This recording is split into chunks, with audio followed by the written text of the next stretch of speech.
Okay, so I'm a PhD student at the University of Manitoba, and I'm studying thick-billed murres, which are a seabird that lives in the Canadian Arctic.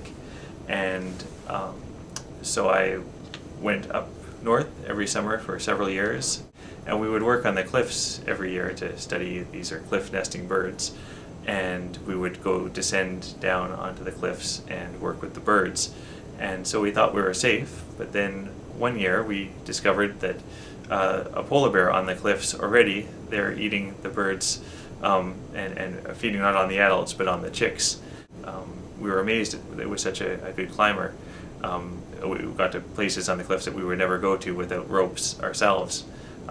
We don't usually think of polar bears as cliff animals, but I guess they have to move around on the ice.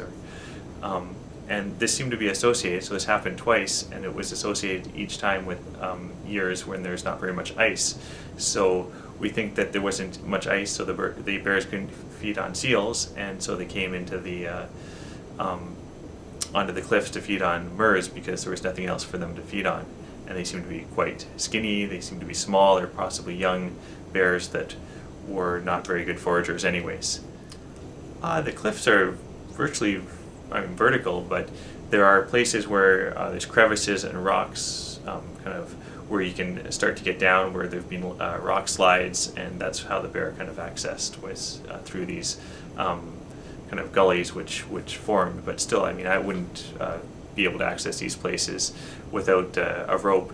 And I'd also emphasize that they're very, very slick because these are just covered in guano and bird poop. So the cliffs are just very, very slick and hard. It's very easy to slip and fall. So these must have been very hungry polar bears to try and go after these birds. So the birds, the parents would just leave. I mean, they would, as soon as they saw the bear, they would fly off.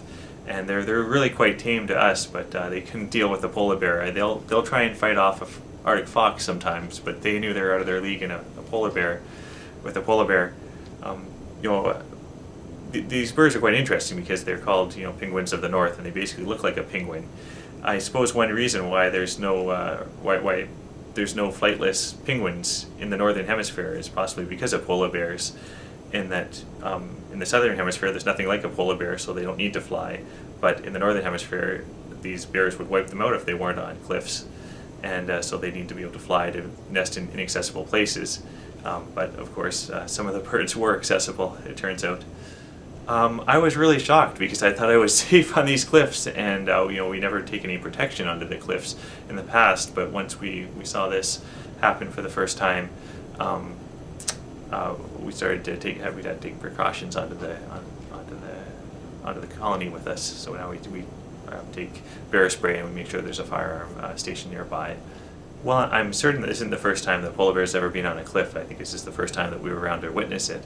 But it does seem to be happening more frequently.